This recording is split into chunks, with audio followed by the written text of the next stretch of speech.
Olá, turma! Sejam bem-vindos a mais uma apresentação. Eu sou o professor Adailton e a disciplina que vamos abordar nesse espaço de tempo é a disciplina de Fundamentos de Economia, turma. Lembram que é aquela disciplina que envolve muitos conceitos que estão inseridos em nosso dia a dia e assim irão facilitar ainda mais o nosso conhecimento, a nossa interação. E assim vamos juntos em busca da construção do conhecimento, turma. Então, na aula anterior, abordamos alguns conceitos relacionados à macroeconomia, à microeconomia, né? À contabilidade nacional. E hoje, especificamente, turma, vamos falar sobre um tópico que é muito falado em nossos noticiários, em nossos telejornais, nos canais de televisão, né? Vamos falar sobre o ícone chamado inflação, turma. Inflação, turma, considerado uma variável econômica, um índice, um indicador econômico, né, da nossa economia brasileira. E é muito comum você ouvir falar no telejornal, nos canais de TV, o William Bonner vai falar lá no Jornal Nacional, e a inflação do último mês apontou um crescimento de um percentual de 5%, por exemplo, turma. E assim agora nós temos como compreender por que esse índice, esse indicador, ele aumentou ou ele diminuiu, como foi anunciado no telejornal, né? Você ouviu essa notícia. E por meio do nosso encontro de hoje, abordaremos alguns conceitos relacionados que assim irão facilitar um pouco mais o nosso entendimento e irá gerar aquela construção do nosso conhecimento, turma. Então, como diz o nosso autor, a inflação é um dos principais temas da macroeconomia, sendo uma das variáveis mais relevantes para a avaliação do desempenho econômico de um país, de uma sociedade, né, de uma economia local, que pode ser um município, um estado, ou até mesmo um país, né? Então, ela representa, turma, o aumento contínuo generalizado dos preços dos bens e serviços ao longo do tempo, né, reduzindo o poder de compra da moeda e impactando negativamente a economia como um todo, né?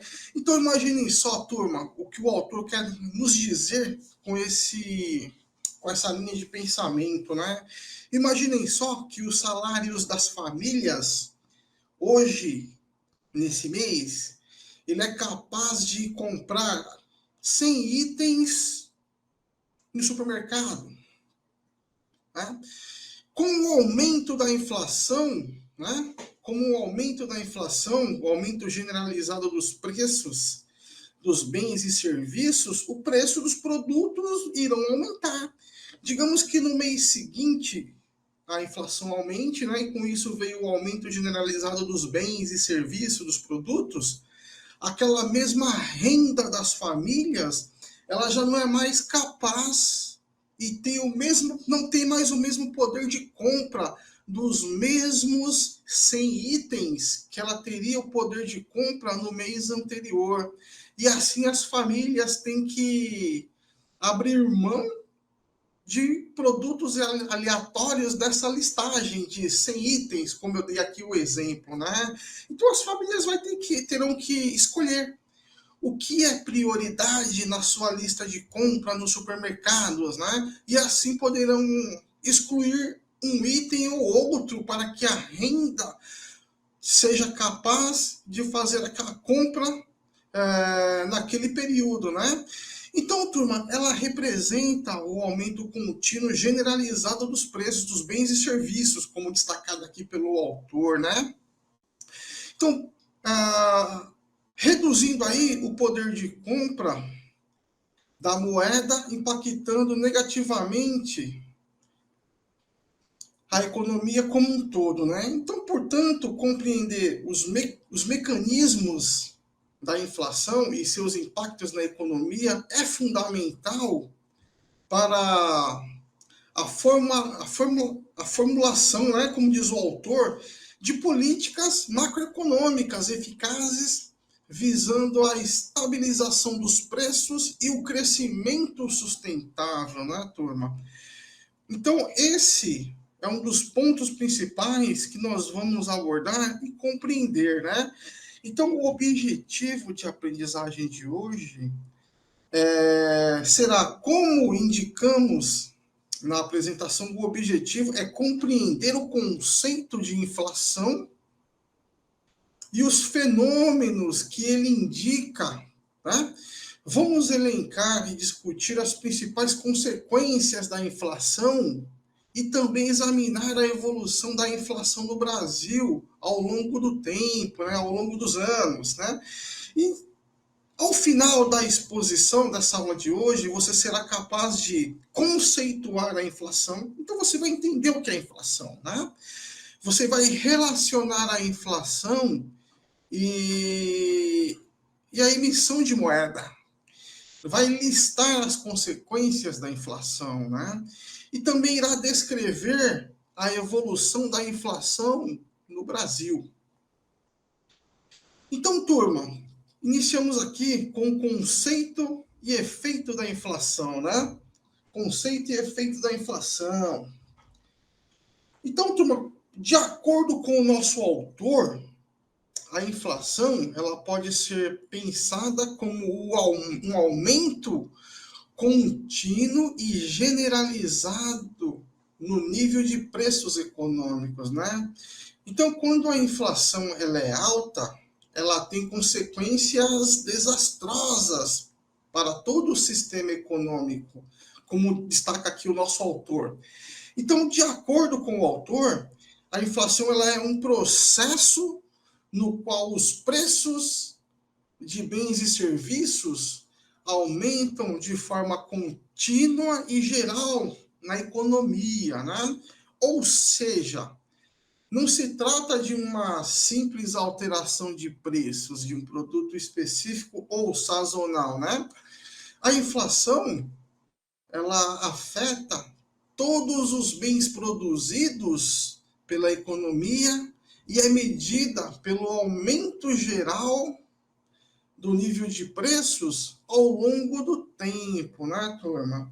Então, eu dei aqui um exemplo para vocês no início da nossa apresentação, que é muito comum você ouvir no telejornal, né, o apresentador dizendo: e a inflação este mês atingiu aí um aumento de 5%, de 3%, ou a inflação teve uma queda no último período de 3%, de 2%, né?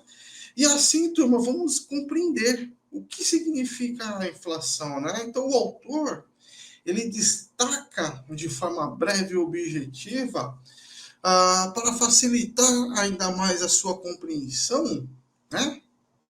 Sobre esse conceito, né? Então, como eu havia comentado, o autor ele destacou que pode ser pensada como um aumento contínuo e generalizado no nível de preços econômicos, né? Quando a inflação é alta, ela tem consequências desastrosas para todo o sistema econômico, como diz aqui o nosso autor. E é um processo no qual os preços de bens e serviços aumentam de forma contínua e geral na economia, né? Ou seja, não se trata simplesmente da alteração de preços de um produto específico ou sazonal, né?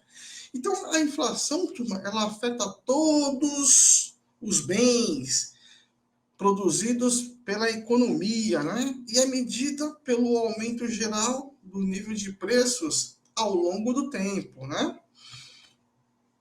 Então, turma, a inflação, ela pode ser mensurada ou medida, né? Ou relacionada pela variação do nível geral de preços da economia em um determinado momento, que é demonstrada pela equação abaixo, né? Então, nós temos aqui, turma, uma fórmula e abaixo nós temos a legenda da fórmula. Então, observamos lá que a primeira variável da nossa fórmula é composta pela taxa de inflação no período, né? No período. A segunda variável da fórmula, ela é composta pelo índice de preços no fim do período, né? E a terceira variável é o índice de preços no fim do período, só que na composição da fórmula ele utiliza o PT, né? Menos 1. Então, nessa composição aí, da última variável da nossa fórmula, ele faz lá o índice de preço no fim do período, né? Menos 1 nessa variável, né? Então, turma, esses índices, eles permitem calcular a medida da variação relativa dos preços de um conjunto de bens e serviços em um determinado período de tempo, né? E a taxa de inflação, turma, ela é a variação dos preços, né? Ela é a variação percentual no nível geral dos preços, né? Ou seja, ela oscila, né, turma? Oscila, né? Então, quando o autor diz que a taxa de inflação é a variação percentual no nível geral de preços, medido normalmente em um intervalo de um mês, ele quer dizer que a inflação ela é uma variação, né? Ela é uma oscilação, né? Ela é uma taxa de oscilação em um determinado período, né? No caso aqui, ele dá o exemplo de um mês. Mas você poderia fazer aí a análise também do ano, a inflação no último ano, né? A inflação no último bimestre, a inflação no último semestre, né? Apresentou aí uma queda ou uma elevação, né? Então, por exemplo, o que está acontecendo muito nos últimos dias são as enchentes na região sul do país, né? E com isso, turma, o que vai acontecer? É uma localidade onde a produção agrícola, a produção de grãos, ela tem uma grande representação na nossa economia. E aí vocês lembram da nossa aula de oferta e demanda? O que vai acontecer, turma? A falta de produtos agrícolas irá gerar o aumento de preços, né? Porque as pessoas irão procurar mais produtos e não vai ter, né? Não vai ter produto suficiente para toda a demanda, né? Então ocorre o quê? Aumenta a procura, aumenta o preço, né? Dos produtos. Então ocorre-se aí já uma expectativa que poderá ocorrer um aumento de preços, né, de bens e serviços, ocasionando aí um aumento da inflação, né? Então, turma, o autor, ele nos deixa aqui os exemplos mais próximos desse tipo de mercado são os produtos agrícolas, como eu acabei de citar para vocês, né? Exemplo, tomate, laranjas, batatas, entre outros legumes e vegetais, né? Entre outros tipos de produtos agrícolas, como os trigos, milho, soja, né? Então, turma, são produtos que têm uma grande representação de cultivo e produção na região sul do país, onde vive hoje um momento de alagamento, um momento de fortes chuvas, né?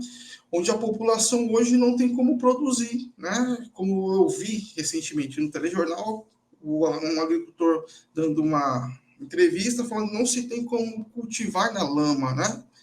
Então, turma, os consumidores, eles não associam produtos a produtor, né? Então fica aquela pergunta, você sabe quem produziu as laranjas que você comprou na feira? Você sabe, né? Você sabe quem produziu aqueles legumes que você comprou na feira? Você sabe quem produziu aquelas hortaliças que você comprou na feira, né? Então, turma, é muito comum nós, consumidores de modo geral, né, não associamos os produtos aos produtores, né, turma? Mas ele vem de algum lugar, né? Vem de algum lugar. Então, continuando aqui, turma,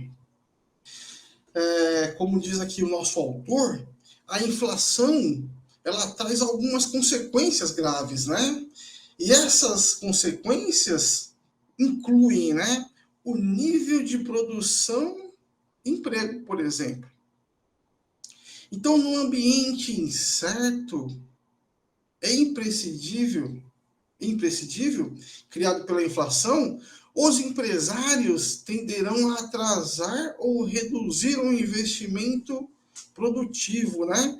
Pondo em causa a produção, o emprego e o crescimento econômico. Olha só, turma. Então aqui o autor ele destaca, né, no nível de produção e emprego, que em um cenário incerto, né, em um ambiente de incerteza, é imprescindível criado pela inflação, os empresários eles tenderão a atrasar ou reduzir o investimento produtivo, né? Pondo, pondo em causa a produção, o emprego e o crescimento econômico, turma, né? E o crescimento econômico. Então, nós temos também como consequência, destacada aqui pelo autor, a distribuição de renda, né? Então, a inflação, ela gera uma diminuição relativa no poder de compra das classes, né? Das classes sociais, das famílias, né? Principalmente da classe trabalhadora, porque os salários não acompanham a inflação, além dos preços e serviços prestados com a corrosão do dinheiro, né? O que ele quis dizer com a corrosão do dinheiro? A perda do poder de compra. Lembram do exemplo que eu dei no início da nossa apresentação? Que a renda das famílias, elas eram capazes de comprar 100 itens no supermercado no mês passado. E se a inflação aumentou, o poder de compra daquela renda das famílias foi corroído pela inflação, né? Ocorreu a corrosão. Então as famílias não têm mais a mesma capacidade de compra, de consumo dos mesmos 100 itens que eram capazes de comprar no mês anterior. Então elas terão que abrir mão de um item ou outro para poder ajustar com o poder de compra das suas rendas, né? Eles terão que verificar quais são os produtos de maior necessidade, de primeira necessidade, né? E assim por diante, né, turma? Quando o autor nos traz aqui a ideia do nível de produção e emprego, que no ambiente incerto e imprevisível criado pela inflação, os empresários tenderão a atrasar ou reduzir investimentos produtivos, né? Pondo em causa aí a produção, o emprego e o crescimento econômico, né? E aí, turma, a ideia também, ela traz aquela conceituação, né? Em um cenário de incerteza, as pessoas ficam retraídas ao consumo, né? Com medo. As pessoas têm medo de gastar o que tem. Se tem uma reserva, turma, elas ficam receosas, com um certo receio de gastar a sua reserva financeira, né? Que seria uma espécie de oxigênio. Opa, caso ocorra uma necessidade, eu tenho uma reserva financeira, né? Só que isso para a economia não é bom, né? As pessoas precisam circular a moeda, circular o dinheiro, circular o numerário, né? Elas precisam gastar, precisam investir, né? Para que a economia circule, né? Da mesma forma que os empresários, eles precisam comprar maquinários, aumentar sua produção, gerar emprego, gerar renda e, consequentemente, gerou renda, gerou emprego, né, turma? Gerou consumo, né? Então seria aquela questão, né? Em um momento de incerteza, as pessoas não consomem ou porque não têm renda, ou porque quem tem ainda uma renda guardada, um investimento guardado, fica com medo de gastar e, em caso de uma necessidade, estar descapitalizada, né? Digamos assim. E é necessário, turma, que haja um equilíbrio, né? Como já vimos em alguns momentos, né? Alguns políticos, aí, alguns ministros vindo até os canais de televisão, aos telejornais e pedindo para que aquele empresário que tem a ideia de investir na compra de maquinários, crescimento da empresa, acredite na mudança de cenário, invista, compre seu maquinário, né? Gere um emprego, assim como as donas de casa que têm a intenção de comprar, trocar sua geladeira, trocar sua máquina de lavar roupas, né? Invista, troque, não fique receosa com aquele pensamento de que as coisas poderão entrar em uma situação de piora, né?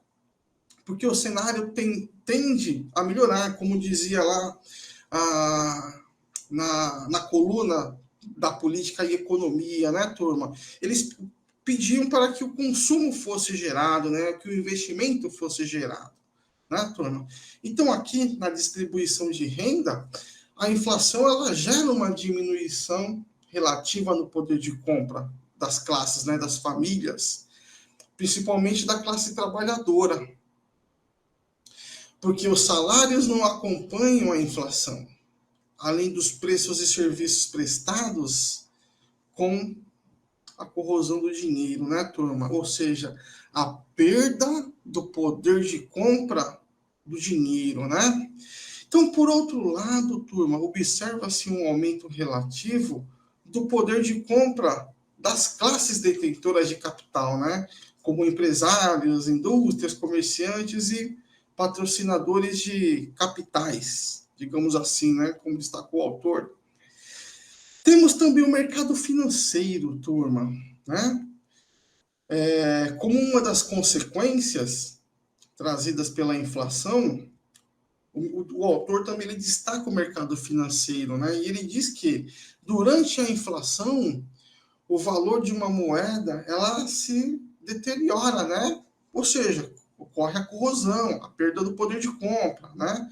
Por um curto período de tempo, o que desestimula o investimento nos mercados financeiros e, consequentemente, a movimentação de investimentos para outros setores, né, turma, como imóveis ou mesmo moedas estrangeiras, né?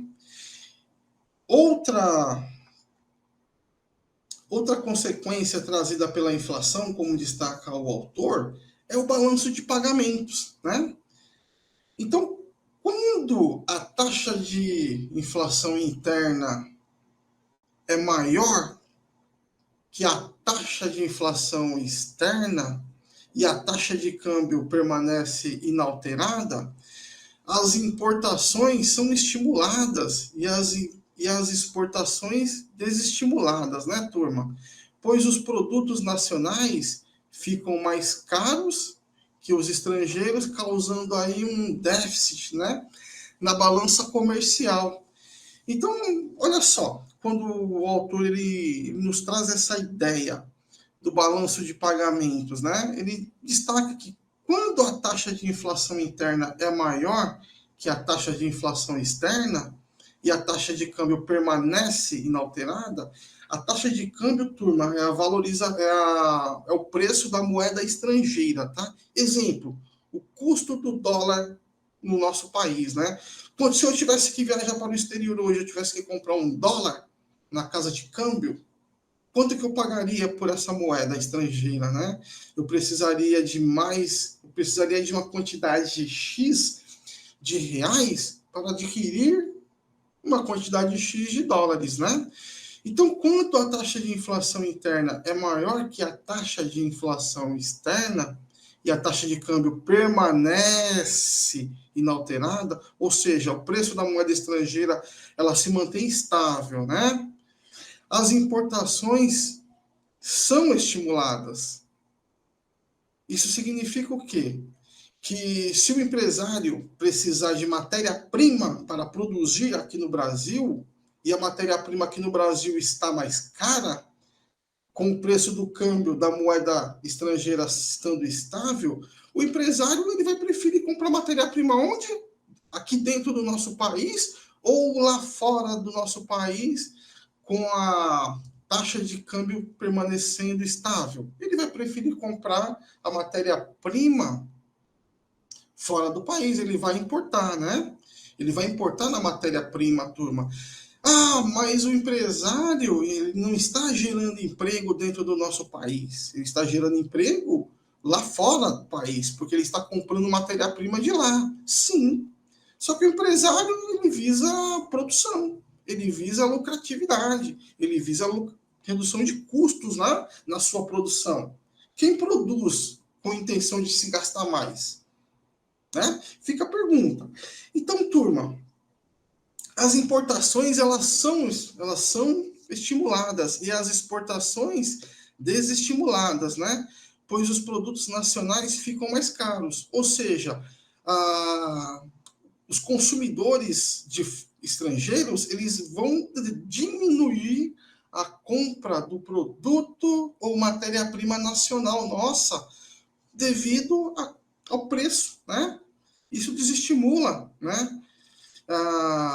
Então, turma, pelo fato dos produtos nacionais ficarem mais caros do que os estrangeiros, o consumo ocorre no exterior, né? Os consumidores de fora não vão comprar o produto nacional, né? Porque eles precisarão de mais dólares, digamos assim, para comprar o produto nacional brasileiro, né? Causando aí, turma, um déficit na balança comercial, né? Que é quando o país ele importa mais do que exporta, né? Ou seja, se nós indústrias brasileiras vendemos mais para o exterior do que compramos do exterior, a nossa balança comercial ela fica positiva, porque vendemos mais para fora do nosso país do que compramos. E quando o inverso é verdadeiro, tivemos aí um déficit, como diz aqui o exemplo citado pelo nosso autor, né? Então, turma, para corrigir isso, o governo ele pode aplicar medidas de desvalorização da moeda nacional em relação às estrangeiras, né? Visando estimular as exportações, né? No entanto, a medida afetaria as importações de produtos essenciais, como, por exemplo, o petróleo, né? Tornando-os mais caros, porque o petróleo, turma, ele é uma commodity, né? Ele é um produto que ele é definido pelo mercado internacional, né? O mercado internacional tem uma grande e forte influência na formação do preço do petróleo, por ser uma commodity, um produto global, né? Digamos assim. Então, turma, falaremos aqui sobre os tipos de inflação, né? Tipos de inflação. Na economia, falamos aqui sobre a balança de pagamentos, ok? Então, turma, falando sobre os tipos de inflação na economia, existem várias discussões sobre a origem do processo inflacionário e como evitá-los, né? Para isso, é necessário conhecer os tipos de inflação, como destaca aqui o nosso autor. Né? Então, turma, inflação de demanda, considerado aí o tipo mais clássico, né? Ocorrendo durante a expansão da demanda agregada, né? De bens e serviços em relação à oferta total, né? Que é a produção disponível de bens e serviços, né? As causas do aumento da demanda agregada que provocam a inflação de demanda são aqui as que destacam o nosso autor. O aumento da oferta de moeda, né? O aumento da oferta de dinheiro, né? A alta dos gastos do governo, turma, né? O aumento dos investimentos, a redução dos tributos, né? A alta das exportações e, consequentemente, as reduções das importações, né, turma? Então, nesse tópico de tipos de inflação, turma, o autor ele destaca para nós que existem várias discussões sobre a origem do processo inflacionário, né? E como evitá-los, mas para isso é necessário conhecer os tipos de inflação, como destaca aqui. Falamos sobre a inflação de demanda, considerando o tipo mais clássico, né? Ocorrendo durante a expansão da demanda, agregada de bens e serviços em relação à oferta, né? Que é a produção disponível de bens e serviços, né? Destacamos aqui as causas, né? Do aumento da demanda agregada que provocam a inflação. Exemplo, o aumento da oferta da moeda, do dinheiro, do numerário, né? A alta dos gastos do governo, o aumento dos investimentos, a redução dos tributos e a alta das exportações e redução das importações, né, turma? Mas também existem as medidas de combate à inflação de demanda, né, turma? Então o governo, né? Então o governo ele usa ferramentas para medir a demanda agregada, a fim de suprimir o investimento e o consumo, a fim de neutralizar a inflação da demanda, né? Assim, turma, políticas monetárias e fiscais restritivas, que são campanhas anti-identitárias, né? Estão em vigor. Então, nesse caso, como destaca aqui o nosso autor, a política monetária ela busca limitar a quantidade de dinheiro e crédito na economia, né? Então, ao mesmo tempo em que aumenta as taxas de juros, né, turma? Então, assim, olha só a ideia. O governo, ele utiliza de meios, né? Como o autor destaca aqui a palavra-chave, ele destaca de ferramentas para reduzir a demanda agregada, né? A fim de suprir investimentos e o consumo, a fim de neutralizar a inflação de demanda, né? Então, turma, assim as políticas monetárias e fiscais restritivas, que são campanhas, né, realizadas, elas entram em vigor. Então, nesse caso, a política monetária ela busca limitar a quantidade de dinheiro e crédito na economia, né? Por exemplo, aumento da taxa de juros, né? Então, se você precisar pegar um empréstimo bancário, fazer um financiamento de um bem, de um equipamento, a taxa de juros ela vai estar mais alta, né? E a taxa de juros estando mais alta, o preço do produto, do equipamento, do maquinário fica mais caro. E, consequentemente, o consumidor ele vai pensar mais se é viável ou não realizar essa compra, essa aquisição, pelo simples fato de estar mais caro devido ao aumento da, da taxa de juros, né, encarecendo o crédito de modo geral, né, e limitando aí o volume de dinheiro, o volume de moeda, o volume de numerário no mercado de modo geral, né? Então, turma, ao mesmo tempo em que aumenta as taxas de juros, ocorre a redução do consumo, né? Porque a tendência é ficar mais cara o dinheiro, aumento das taxas de juros, né? Então, o objetivo, turma, da política fiscal é diminuir os gastos públicos e aumentar a receita tributária, né? Diminui os gastos públicos, o governo gasta menos e, consequentemente, aumentar a arrecadação tributária, ou seja, o governo ou os governos, seja ele municipal, estadual, federal, ele vai passar a ter uma receita, né, maior, o aumento de receita tributária, como destaca aqui o nosso autor do conteúdo, né? Falaremos também, turma, sobre a inflação de custos, né? Ou inflação de oferta, como destaca aqui o nosso autor do conteúdo, né, turma? Então, enquanto vocês observam sobre o conceito relacionado, eu vou somente dar um gole na água.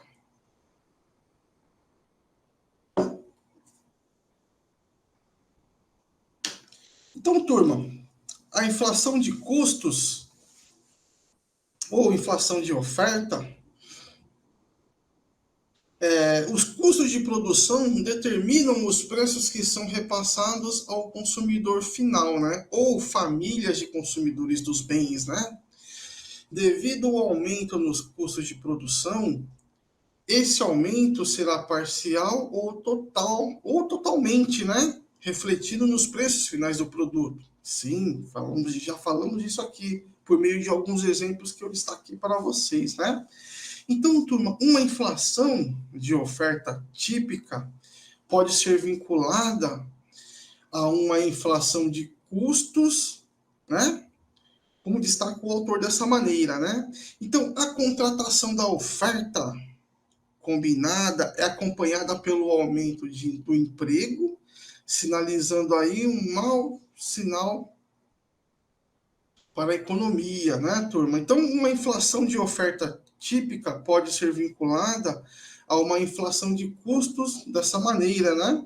A contratação da oferta combinada é acompanhada pelo aumento do emprego, né? Sinalizando aí, né, uma consequência na nossa economia, como destaca aqui o autor, né, turma?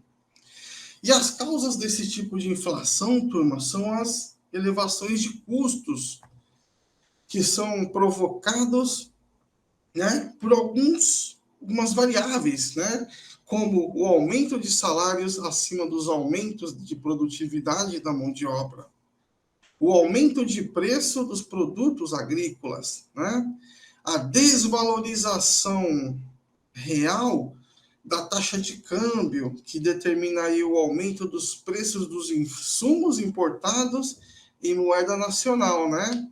Ou seja, o autor destaca a desvalorização real da taxa de câmbio, né? Que aumenta, né? Que determina o aumento dos preços dos insumos importados em moeda nacional. A elevação de preços dos produtos importados, que sejam matérias-primas ou insumos importados na produção da economia nacional, né? E temos também, turma, as medidas de combate à inflação de custos, né? Então, o autor ele destaca que, para reduzir a inflação, são utilizadas políticas fiscais e monetárias restritivas, né, turma? O que resulta no aumento do desemprego, né?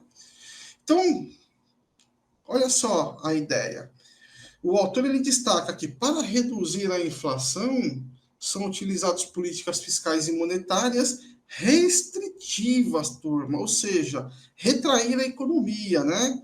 O que resulta aí em um aumento do desemprego, porque a economia ela não vai crescer. Essa é a intenção, uma forma de controlar. Então, se a economia não cresce, o empresário não investe, as pessoas não consomem e, consequentemente, a renda ela não é gerada, né? Não tem novos postos de emprego, não se cria renda e não se cria consumo. É uma cadeia, né? É um círculo que atinge aí todos os setores, né? Digamos assim. Então, turma, a política mais eficaz para combater a inflação de custos seria a regulação de preços e salários, resultado aí de acordos entre empresários, sindicatos e governos, embora esses acordos frequentemente falhem devido a conflitos, né, entre as classes de interesse. Então, turma, falando um pouco sobre a inflação de lucros, né, ocorre quando as empresas com poder de mercado, normalmente aquelas que operam em oligopólio ou monopólio, aumentam os preços de seus produtos bem acima do aumento dos custos de produção, né? Então, turma, falamos aqui sobre a inflação dos lucros, os conceitos iniciais, né? E falamos um pouco sobre a inflação inercial. Então, o resultado do ajuste, que é o aumento periódico dos salários, aluguéis, mensalidades, tarifas públicas, né, preço dos produtos em geral, etc., que provém da decisão dos agentes administrativos, né, que são os trabalhadores, os empresários e o governo, né, em manter ou expandir a participação na renda e na riqueza, ou seja, ocorre em períodos de crescimento econômico, né, turma? Para debelar a inflação inercial, recomenda-se a prática do denominado choque heterodoxo, né? Como diz aqui o nosso autor, né? Ou seja, o congelamento geral de preços, ou seja, salários, aluguéis, tarifas públicas, taxas de câmbio. A intenção é congelar o preço, né, turma? Se manter aí no preço atual, né? Então, turma, com isso falamos um pouco aqui sobre a inflação de lucros e a própria inflação inercial, né? E abordaremos um pouco sobre os índices de preços, né? Os índices de preços.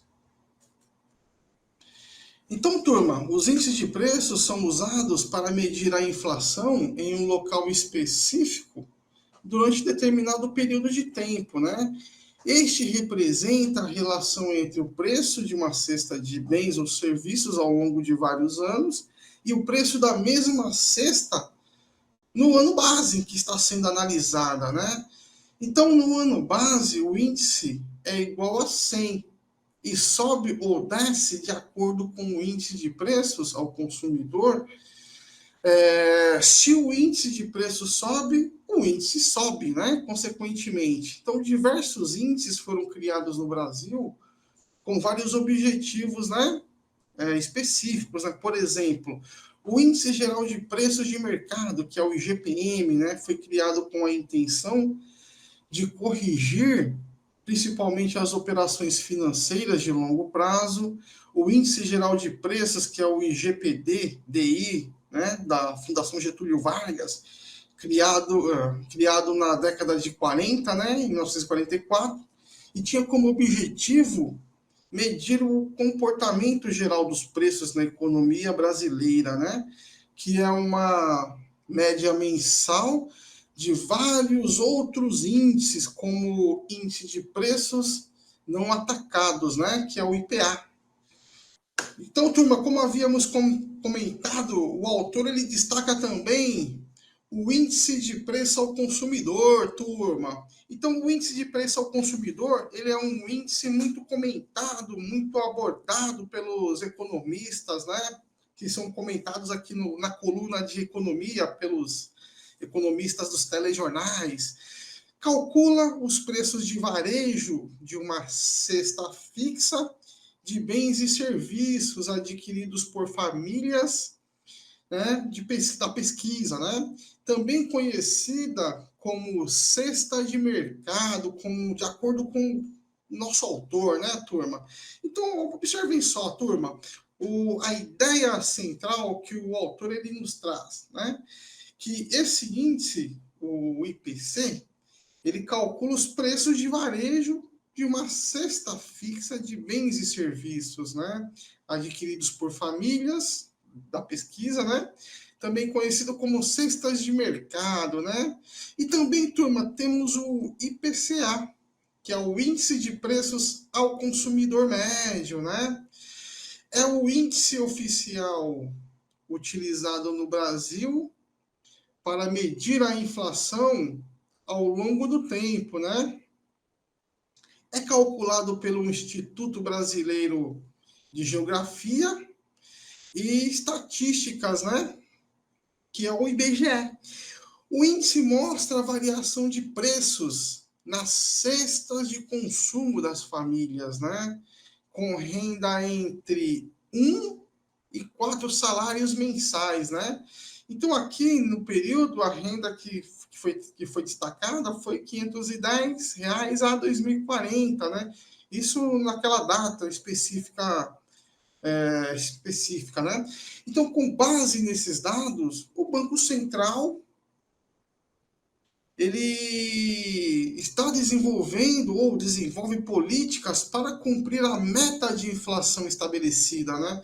Porque como funciona, turma? O governo, lá no início do ano, ele tem suas metas de crescimento, sua meta de estabilidade, de controlar a economia, né? Então, ele define que a inflação, ela tem uma meta para ser atingida, por exemplo, até o final do ano.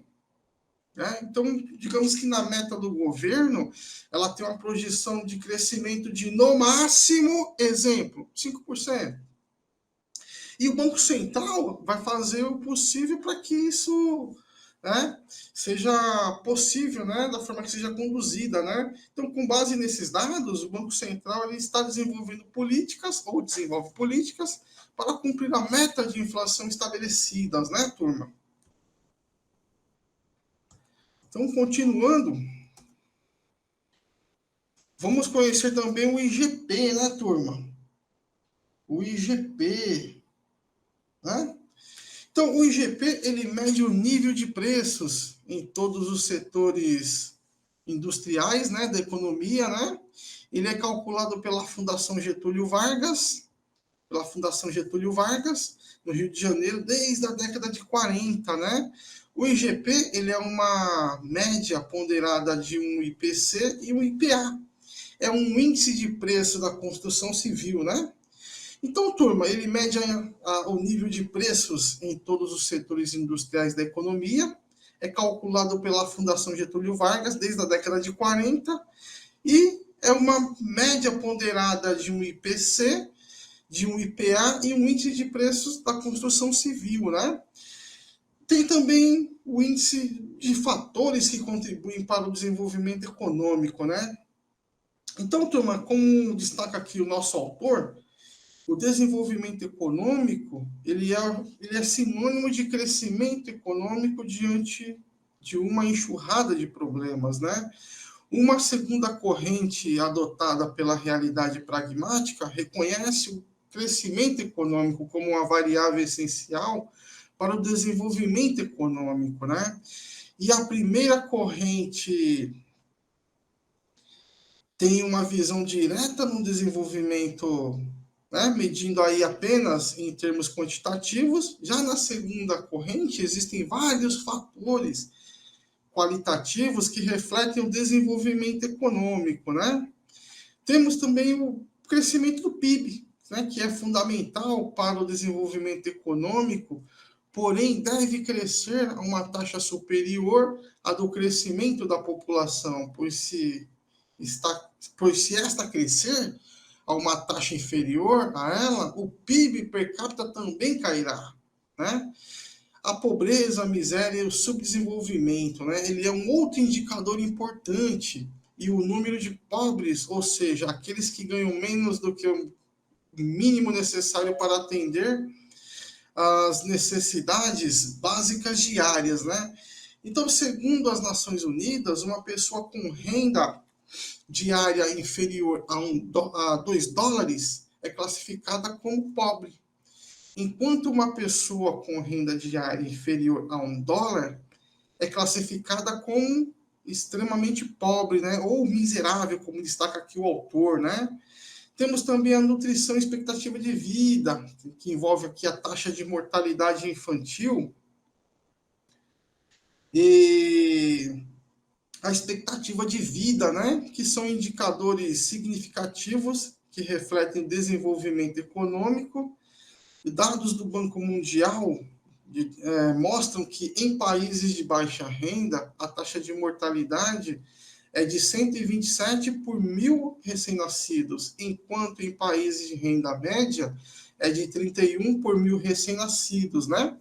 E em países de alta renda, esse indicador mostra apenas 5 mortes de crianças por 1.000 recém-nascidos, né? E temos também, turma, o Índice de Desenvolvimento Humano, né? Índice de Desenvolvimento Humano. Esse índice mede o nível de desenvolvimento das nações, né? Conhecido como IDH, é calculado com base na média simples dos componentes, né? Envolve a longevidade, educação, 2/3 do peso é calculado com base na taxa de alfabetização e o último terço na taxa de matrícula nos 3 níveis de educação, né? Expectativa de vida, nível de renda calculado em dólar per capita, né? Então, o índice entre 0 e 1 indica onde o índice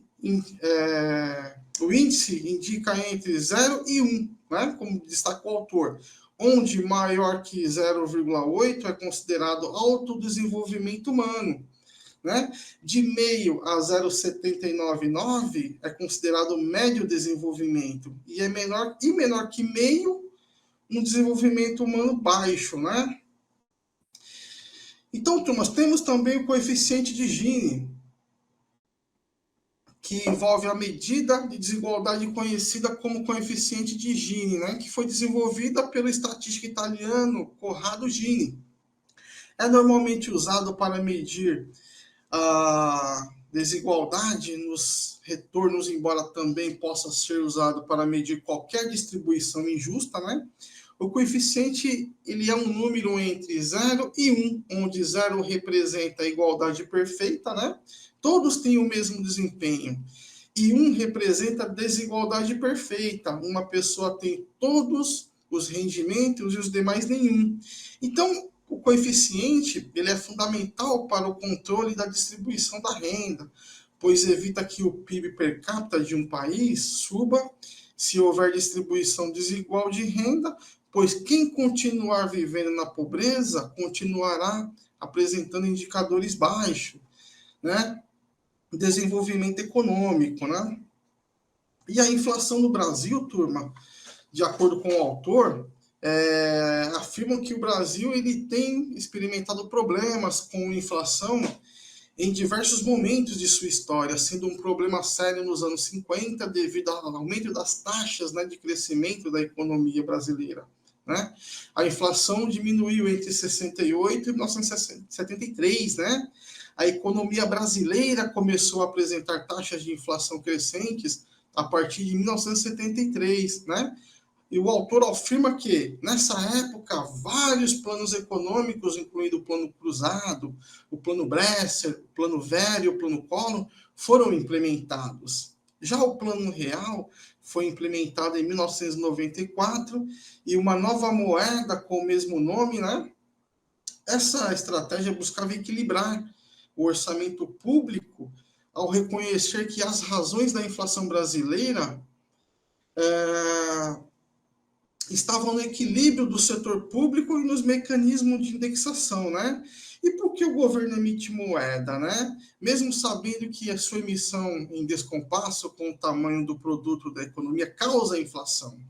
Portanto, a criação de dinheiro se torna necessária porque precisamos dele para realizar transações econômicas, né? Pensem como nossas vidas seriam difíceis se não houvesse o dinheiro, o papel moeda, né? Você teria que mudar o que você produz, né, com outro produtor. Ou seja, eu teria que trocar arroz que você produz por quem produz feijão, né? Para que você pudesse ter os dois produtos, teria que ocorrer o escambo, a troca, né? Então, somente quando a demanda por moeda supera o crescimento da oferta monetária é que a emissão da moeda resulta em inflação, né? Então, turma, o nosso conteúdo de hoje ele fica aqui com as referências utilizadas pelo autor para a produção do conteúdo, né? Aproveito para agradecer a participação de todos vocês no nosso encontro de hoje. Conto com vocês para o nosso próximo encontro da nossa disciplina de Fundamentos de Economia, turma. Muito obrigado e até lá.